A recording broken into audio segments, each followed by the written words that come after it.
নমস্কার বন্ধুরা, দিতির রান্নাঘর উইথ ব্লগ চ্যানেলে আপনাদের প্রত্যেককে স্বাগত। দেখুন, আজকে নিয়ে চলে এসেছি একদম নতুনত্ব একটা রান্না, মেথি বেগুন। একটা ডিম আর বেগুন দিয়ে এত সুন্দর, এত সুস্বাদু একটা রান্না একবার বানিয়ে ট্রাই না করলে বুঝতেই পারবেন না। তো চলুন আজকের এই রান্নাটা আমি কিভাবে করলাম দেখে নিন। দেখুন বন্ধুরা, আজকের এই মেথি বেগুনটা করার জন্য আমি কড়াইতে তেল গরম করতে দিয়ে দিয়েছি। প্রথমে তেলটাকে খুব সুন্দর করে আগে গরম করে নেব। তেল গরম হয়ে গেছে, ফোড়নে দিচ্ছি একটু কালো জিরে। এইবার দিয়ে দিচ্ছি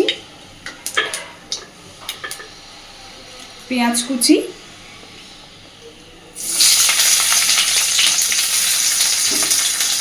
একই সাথে দিচ্ছি টমেটো কুচি আর কাঁচা লঙ্কা কুচি।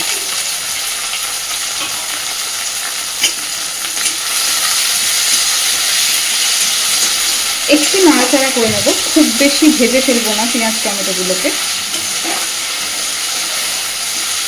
জাস্ট একটুখানি সব কিছু মিশিয়ে নিয়ে এর মধ্যে দিয়ে দিচ্ছি একদম ছোট্ট ছোট্ট করে কেটে নেওয়া বেগুন। আমি এখানে বেগুনগুলোকে এরকমভাবে টুকরো করে নিয়েছি, আপনারা চাইলে এর থেকেও ছোট করে কাটতে পারেন।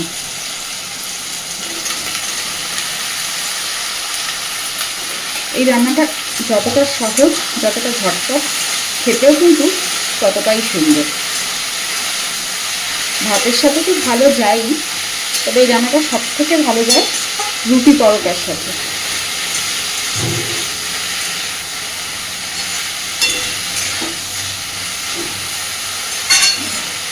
পরিমাণ মতন এবার ওপর থেকে দিয়ে দিচ্ছি লবণ,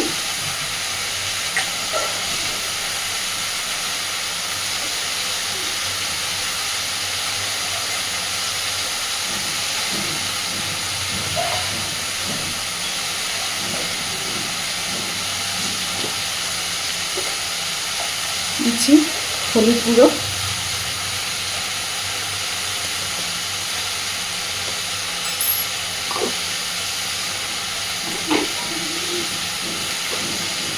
আর দিচ্ছি সামান্য একটু লঙ্কার গুঁড়ো, কারণ আমার এই কাঁচা লঙ্কাগুলো খুব একটা ঝাল না, তাই জন্য। আপনাদের লঙ্কার ঝালটা লঙ্কার ঝালের পরিমাণটা আপনি বুঝেই ব্যবহার করবেন।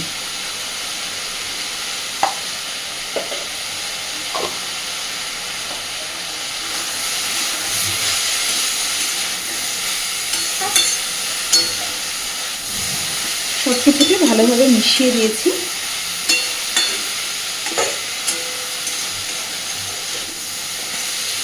এই রান্নাটাতে এক ফোঁটাও জলের ব্যবহার হবে না। তো খুব সুন্দর করে আগে পেঁয়াজ টমেটো বেগুন সব কিছু ভেজে নেব।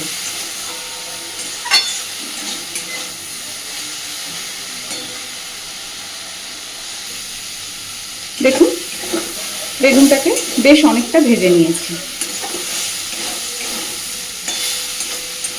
এমনিতেও তো বেগুন সিদ্ধ হতে সেরকম একটা সময় লাগে না। এইবার আমি এর মধ্যে একটা ডিম ভেঙে দিয়ে দিচ্ছি।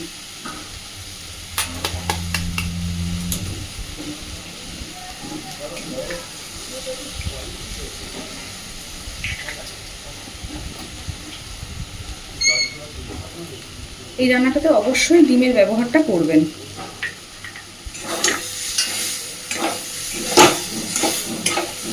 ডিমটাকে দিয়েও আবার সব কিছুকে সুন্দরভাবে মিশিয়ে দেব।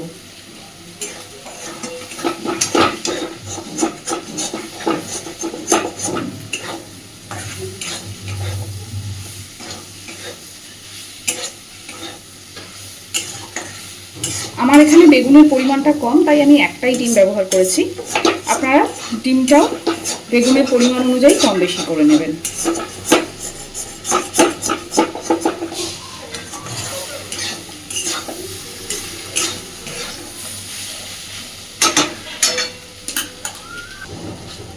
দেখুন, ডিমটা দেওয়ার পরে খুব সুন্দর করে বেগুনটাকে মিশিয়ে দিয়েছি, সব কিছুই সুন্দরভাবে ভাজা হয়ে গেছে।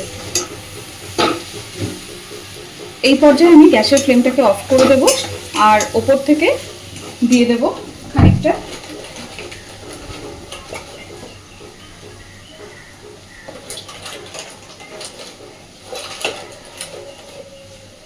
ওপর থেকে দিয়ে দিচ্ছি খানিকটা কসুরি মেথি।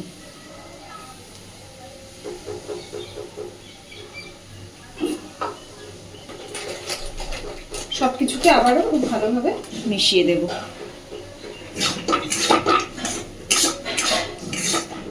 তো আমাদের মেথি বেগুন একদম রেডি। খুব সহজে, একদম ঝটপট, মিনিট 5-এর মধ্যে এই রান্নাটা কিন্তু হয়ে যায়। অবশ্যই একবার এইভাবে মেথি বেগুন বানিয়ে রুটি পরোটার সাথে খেয়ে দেখবেন, ভীষণ ভালো লাগবে। তো চলুন, আজকের আমার এই রান্নাটা কেমন লেগেছে আমাকে অবশ্যই জানাবেন। আর প্লিজ আমার চ্যানেলটাকে লাইক, শেয়ার এবং সাবস্ক্রাইব করে আমার পাশে থাকবেন। ধন্যবাদ।